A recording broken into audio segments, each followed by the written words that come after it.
Pixar had big plans for Soul back in 2020, as it looked like another major hit for the studio, but the pandemic happened, causing the movie to be delayed for some months and eventually go straight to streaming on Disney+. Luckily, in 2024, Pixar brought that movie to the big screen, and to others that had the same fate. And as someone who saw the movie both ways, I'll see if such anticipation was deserved. Well, before I dive into this flick with all of my essence, I'm giving you a major spoiler alert so that you have all your energy in place. Let's go above and beyond while we have our bodies intact, since I will be getting started pronto. Hey, I'm Owen the Fictionboy, and here's my review on Soul. The film begins with Joe's middle school music class playing the Disney theme, and he had a problem with all the students except Connie. Upon arriving home, Joe was offered to make his job full-time with his mother, Liba, begging him to accept, yet Joe wasn't sure about it. Joe then got an opportunity to audition for a spot in Dorothea Williams' jazz band, and with his superb piano skills, he earned the spot.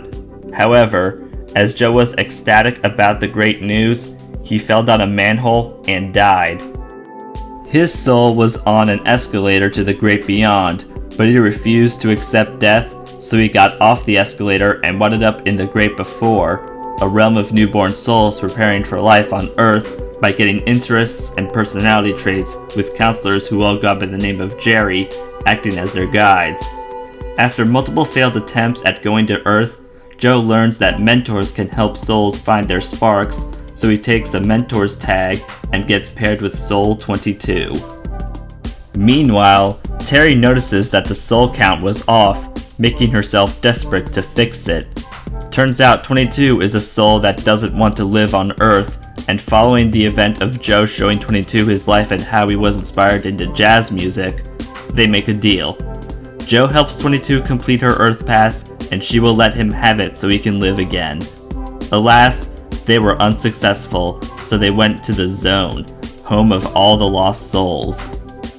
There, they meet Moonwind, a sign spinner who rescues lost souls and helps Joe find his body.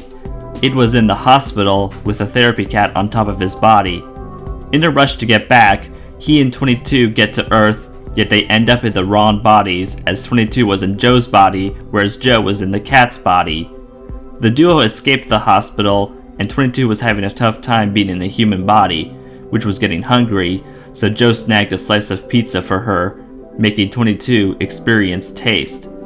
Following that event was the two finding Moonwind on Earth, who can set things right at the jazz club at nighttime. Having to wait the day out, the duo take a taxi home, and Curly called Joe about needing to be at the club early, looking like $1 million. Connie then came and had a talk with 22 in Joe's body, with the girl saying that she quit only to not quit after a little conversation, making 22 want to try some things while she was in Joe's body. Terry eventually found out Joe was the reason the count was off, so she set off for Earth to quickly and quietly repair the soul count once and for all. A hair trim accident led to needing a haircut with barber Dez, with 22 having a discussion with him that was never had with Joe. The duo take another stroll, but the pants Joe's body was wearing got torn, meaning they had to see Liba to stitch the clothes. Despite Liba refusing to fix the suit, yet another chat occurs as to why Joe has been doing more gigs and less real jobs. Once the suit was done, the time for Joe and 22 to get back to where they once were had come.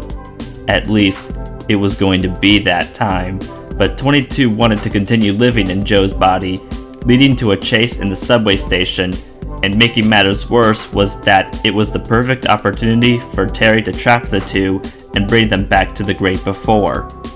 What took the Jerrys by surprise is that 22 got her Earth Pass, yet after an argument between 22 and Joe, the former gave the latter her Earth Pass so Joe could regain his life and chance to play with Dorothea Williams. Notwithstanding the fact he's too late, he demanded to prove he deserved to play with her, and so he got it.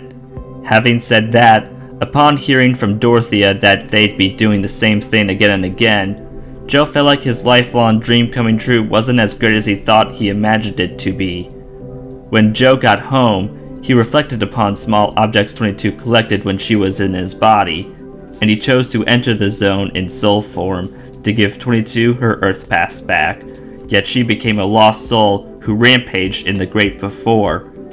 Joe, however, managed to overcome every time a mentor talked down on 22 to reach her, remind her of the time she spent on Earth, and they realized a spark is a desire to live, nothing more, nothing less. So Joe returned the Earth Pass to 22. Joe held on to 22 for as long as he could on her journey to start her official life on Earth, and while Joe was ready to die forever, one Jerry gave him another chance at life while another Jerry distracted Terry from her count, so Joe accepted the offer, and Terry showed up in a post-credit scene to tell the audience that the movie was over. This was a stupendous flick. The animation was top-notch as usual for Pixar. The characters had their dynamics, there were some funny jokes here and there, the morals of life, death, and purpose were displayed well, and the voice acting did deliver, especially with Jamie Foxx and Tina Fey as the leads. And I do say it deserved the Oscar for Best Animated Film of 2020. My only chide is the use of HE double hockey stick. I know this isn't exactly a kid's movie, but hearing children say it feels very, very wrong. And I'd like to acknowledge the elephant in the room, the ending. People complained about how it ruined the movie, though here's the thing. Joe already did what he originally wanted and realized it wasn't as amazing as he thought it'd be, so Joe getting another chance to live and living every second of his new life didn't have such an impact to prevent me from calling it a masterpiece, and think it shouldn't be seen as such a detriment. Soul is a magnificent motion picture I'm glad I saw both on Disney Plus and in theaters, and it will leave die-hard Pixar fans nothing short of satisfied, so you bet I will give it 5 out of 5 stars. The pandemic may have lowered the chances of this movie getting a sequel releasing on the big screen, and it may have underperformed at the box office when it came to theaters this month, but if it gets a Disney Plus sequel, I'll be down for it, because everyone has a soul, and we all have a purpose on the dear planet we call Earth. Still need more fiction? Then please give this video a like, subscribe, share, and turn on notifications. Also comment below and follow me on Instagram for teasers and thumbnail previews of videos to come in the future. Thanks for watching, see you again soon, and good night-o!